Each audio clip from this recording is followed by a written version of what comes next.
Hvordan får jeg en praktikplads? Det gør man ved, at man går ud og spørger det sted, man gerne vil i lære. Om det er frisør eller smed eller dyrepasser, så går man hen det sted, hvor man har fundet ud af, hvor de mangler elever.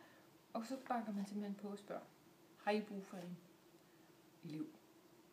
Hvad er fordelen ved at tage en erhvervsuddannelse? Jamen, hvis nu man gerne vil være ingeniør, så er der ikke nogen fordel ved at tage en erhvervsuddannelse. Men hvis nu man vil være smed, så er fordelen jo, at man både får noget praktisk forløb, og at man får sådan noget teoretisk, så det man gør, at man kommer ud og bliver en super god smed. Så switcher man mellem skole og sin læreplads. Og det er jo en stor fordel. Kan det betale sig at tage en erhvervsuddannelse? Ja, det kan jo altid betale sig at tage en erhvervsuddannelse. Og i Danmark er det jo sådan, at vi alle sammen, alle unge mennesker, skal have en ungdomsuddannelse.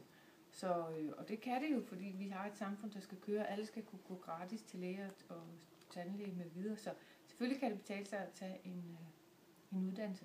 Også for en selv, så man har noget at stå op til. Og man skal finde noget, man brænder for, så man elsker at stå op hver eneste morgen. Og yes, det skal på arbejde. Så det kan det da. Har jeg stadigvæk de normale fag, hvis jeg tager en erhvervsuddannelse?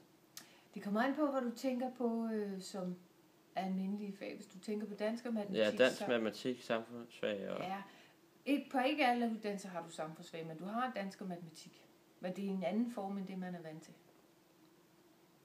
Hvor lang tid tager de forskellige erhvervsuddannelser cirka? Jamen, de tager fra 2 til 4 år, afhængig af, hvad det er, man vælger. Der er sådan noget, der hedder webintegrator. Den tager faktisk kun 2 år, og så smed og de der håndværksmæssige uddannelser, de tager op til 4 år.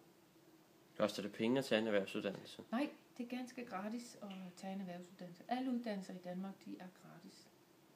Så vil jeg sige tak. Det er i orden.